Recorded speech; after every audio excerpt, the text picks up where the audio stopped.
Hello my beautiful hammerheads and welcome back to another video. So this was supposed to be the Warhammer Plus review for the Angels of Death prequel series, but James Workshop's community team graced us with good news.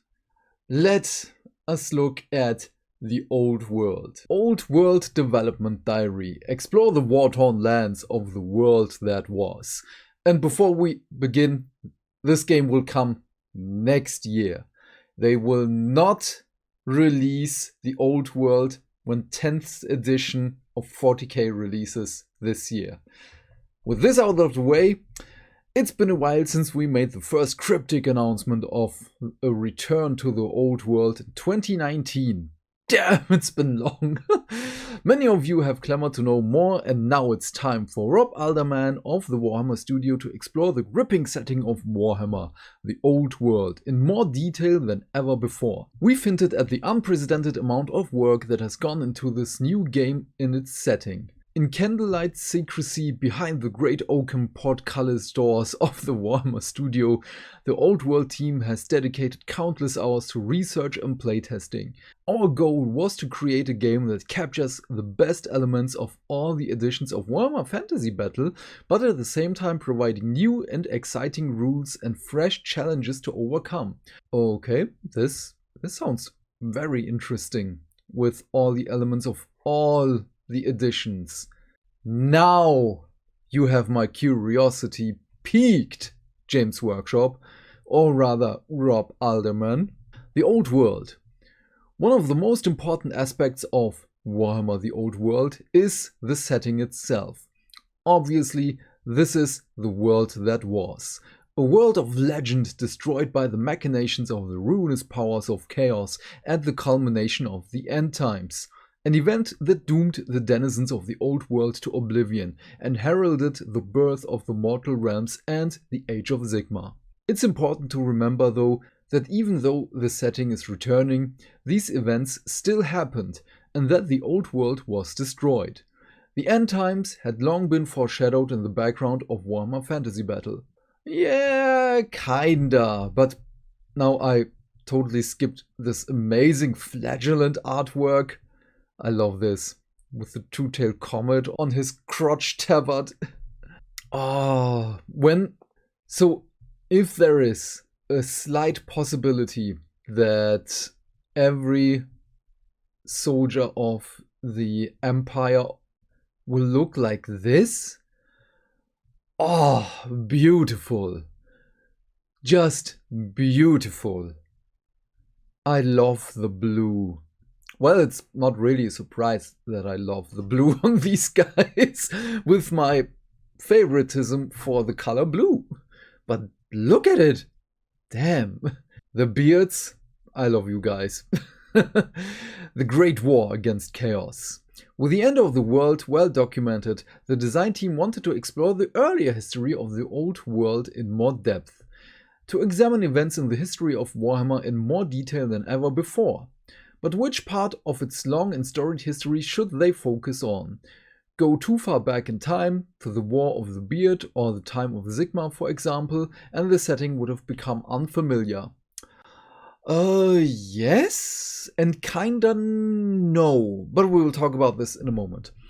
This led us to events well known to fans of the Old World, the Great War against Chaos and the Siege of Prague, 2 centuries before the end times.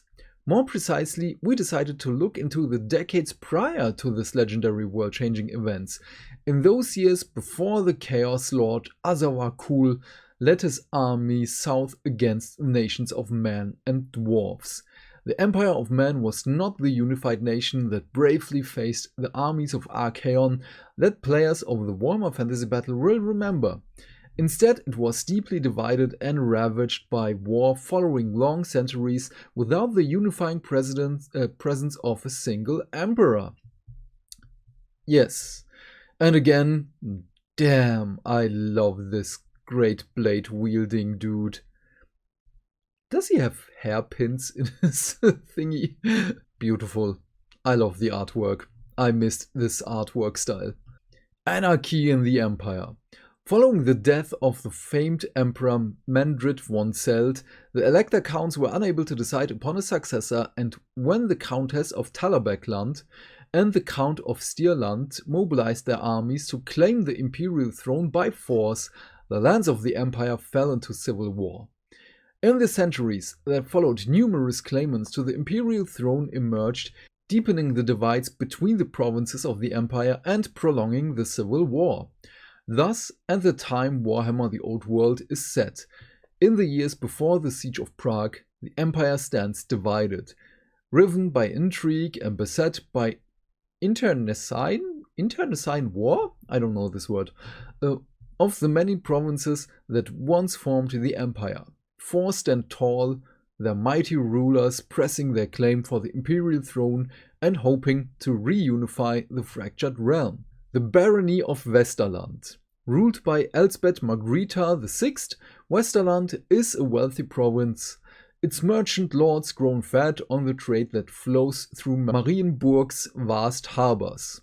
Okay, Wasteland, Orcs, Beasts of Chaos, Cursed Marshes, Mirror Moors, okay, something castle. Okay, we have Margrethe, sorry. The Grand County of Osterland, ruled from the great city of Middenheim by Count Sigismund Ulrich. Osterland is home to the Wolf Emperors of the North, fierce devotees of Ulrich. Okay, beasts. That's it. Only Beasts of Chaos. Forest of Shadows. Schoppendorf. Schoppe in Germany is kinda slang for beer. The Principality of Reikland. Occupying the heartland of Sigmar's empire, the Reikland is ruled by the pious Prince Wilhelm I of Altdorf, a devout servant of the empire's patron deity. Then again, beasts, Pavain IV, River Reich, Altdorf, Karoburg. Okay, nothing really surprising here. The Grand Duchy of Talabek. The largest and most culturally diverse of the four provinces, Talabek is ruled from the great walled city of Talabheim by Duke Ludwig XII. Barren Hill, Beast of Chaos, okay. Barren Hills, Fairlick Hills, Woodbard, Stierhügel, okay. Nothing really surprising here as well. Okay, in Warhammer the Old World we discover an empire weakened by centuries of civil war, vulnerable to the ever-present threat posed by rampaging armies of invaders. Beastmen Brayherds search from the deep forests, burning and defiling all that stands before them. From the moors and mountains came roaring band of orcs and goblins, looting and pillaging, while in distant and forgotten lands ancient kings sit upon crumbling thrones, planning the reconquest of the lands of the living. Khemri. Yet beyond these present threats looms the spectre of something far, far greater, the armies of Azawakul amassing in the north. Okay, chaos. Yeah! While we know that the empire would ultimately unify under the leadership of the great Magnus the Pious and turn back the armies of chaos, there it is, at what cost will this unity come? There are many stories to tell of the years before the Great War against chaos, and the desperate ruination of the end times.